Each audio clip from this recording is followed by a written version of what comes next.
Hello, I'm Julie Carrington. Welcome to this presentation on women travellers.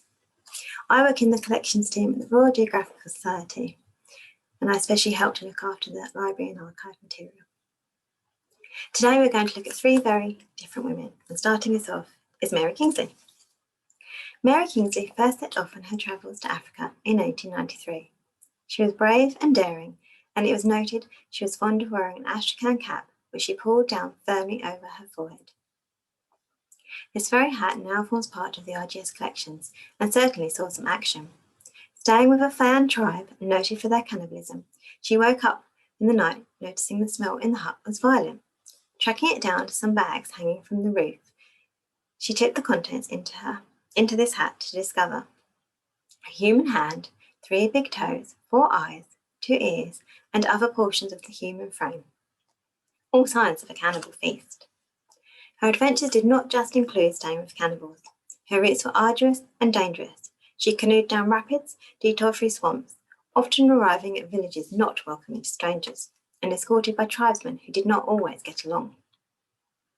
She was an intrepid traveller, but a stickler for convention. Falling into a pit filled with spikes, she notes, "It is at times like these you realise the blessings of a good, thick skirt. Had I paid heed to the advice of many people in England, who ought to have known better and who did not do it themselves and adopted masculine garments, I should have been spiked to the bone and done for. Whereas, save for a good many bruises, here I was with the fullness of my skirt tucked under me, sitting on 9 ebony spikes some 12 inches long, in comparative comfort, howling lustily to be hauled out." Definitely not your stereotypical lady, she didn't seem to mind the insects. In a letter home to her friend Violet Roy, she writes, "We called the house we occupied Centipede Villa, and you may judge the quantity when I tell you I killed 32 in a week and usually lost 3 to 1. Once home in 1895, she was met with celebrity status. Her collections of fish, insects, and snakes brought back for the British Museum were considered remarkable. She published 2 very popular works, Travels in West Africa in 1897 and West African Studies in 1899. On her 3rd trip in 1900, Mary signed up to nurse borough prisoners of war at Simonstown. The job was hard, and in the end she too contracted the typhoid fever that was killing many, and died June 3rd, 1900, aged 37. As her last wish, she was buried at sea. In her memory, the Africa Society, now the Royal African Society, was founded. Our next lady is Gertrude Bell. Gertrude Bell was also a great traveller, awarded the Field Light pictured in 1913 by the Society for her many years' work in exploring the geography and archaeology of Syria, Mesopotamia, and other parts of Asiatic Turkey, and for the excellent works in which the results are recorded. She made many bold and dangerous journeys through these lands, trekking on horses and camels, often unaccompanied. All required nerves and determination. For example, she was placed under house arrest in 1914 by Ibn Rashid in Hayal, and when refused permission for a journey into the Druze Mountains on the grounds it was too dangerous, she simply waited for nightfall to avoid detection before setting off. Highly educated, she graduated from Oxford with a first-class honours degree in history. She became proficient in many languages, including Arabic and Persian, and undertook cartographical training at the RGS with Mr. Reeves. She was interested in peoples and tribes and built up an extremely rich and valuable knowledge of the Middle East. This was all put to good use when during World War I she worked with T.E. Lawrence, or Lawrence of Arabia, to help the British war effort. She revelled in her role and notes, "There is so much that one hasn't time to deal with it. Geographical, tribal, political, religious, it never ends, all vastly interesting. Breathlessly interesting, I must say. I'm remarkably fortunate to be sitting in the heart of it, even if I'm swamped under it."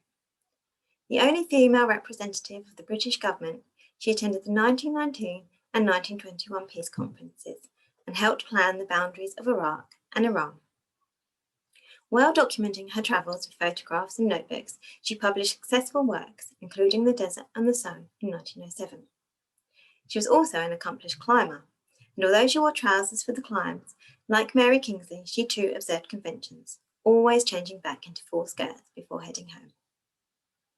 She mastered the Matterhorn in 1904, despite having had her endurance severely tested in the Swiss Alps, where she was forced to spend a second night out, being 53 hours on the rope after a blizzard hit.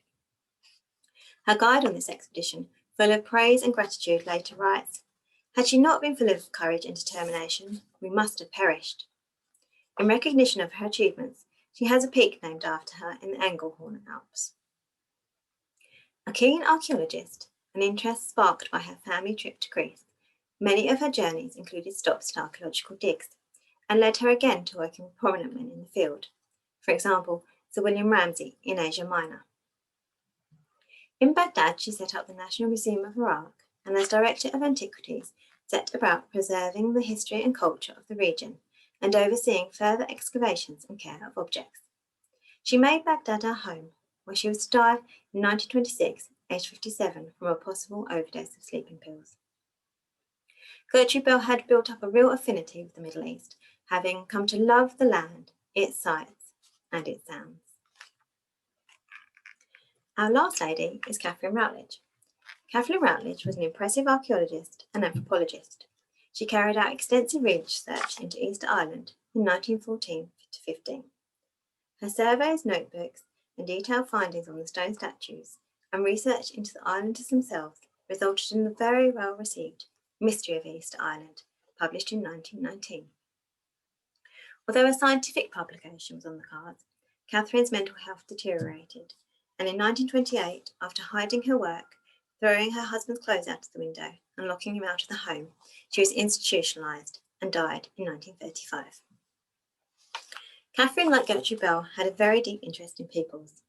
After graduating from Oxford with honours in history, she visited South Africa to observe conditions after the Second Boer War. And on marrying William Scoresby Routledge, they lived with tribes in Kenya, describing them as a prehistoric people. Setting off for Easter Island was not an easy route. In fact, Catherine notes, as the world's traffic has increased, Easter Island has still stood outside its roots, quiet and remote, with its story undeciphered. Determined to get there, they commissioned and built their own yacht, the Manor, meaning spirit, especially for their expedition. On arrival, island life was also not quiet, and Catherine faced real danger with the tensions between the islanders and white residents. The ongoing disputes and simmering violence caused Catherine to transfer to the other end of the island, and she notes, "She never came in sight of our house without casting an anxious glance to see if it was still standing, and we always went about armed." With strength of spirit, she embraced a life that was not always comfortable, for tent life is not all beer and skittles, contending with a lack of firewood and lack of water too. Like Mary Kingsley, she also found an abundance of insects, out of doors, under statues, as well as in houses and tents. The only thing she notes is the only consolation was they were of a handsome red variety. William had to make frequent journeys back to the mainland for supplies, often leaving Catherine on her own, which is when she turned to studying the islanders. The island itself was extremely isolated and communication was very poor. For instance, they did not learn about the outbreak of the First World War until after 12 German ships landed on the island. Catherine, quite forthright, was not impressed when they outstayed their 24 hours, and having hid her archaeological findings, she wrote a formal protest. She did, however, also take the opportunity to post letters home. Her surveys of the great statues, many of which had been toppled or broken or covered by undergrowth, was no mean feat. She worked closely with the islanders despite drawing negative comments, especially when her husband was away, building up relationships and doing her best to calm the friction down, even visiting the local prophetess after one incident, declaring, "This is a matter requiring tact and is therefore a woman's job." Although the mission failed, she did part the best of friends. Her extensive notes, fortunately found and passed to the Society by William, provide a deep insight into the islanders' culture, traditions, tattoos, vocabulary, rites, and oral histories. Her valuable contributions and effort have saved a history that would have otherwise have been lost to all. Thank you very much for watching. I hope you all enjoyed it.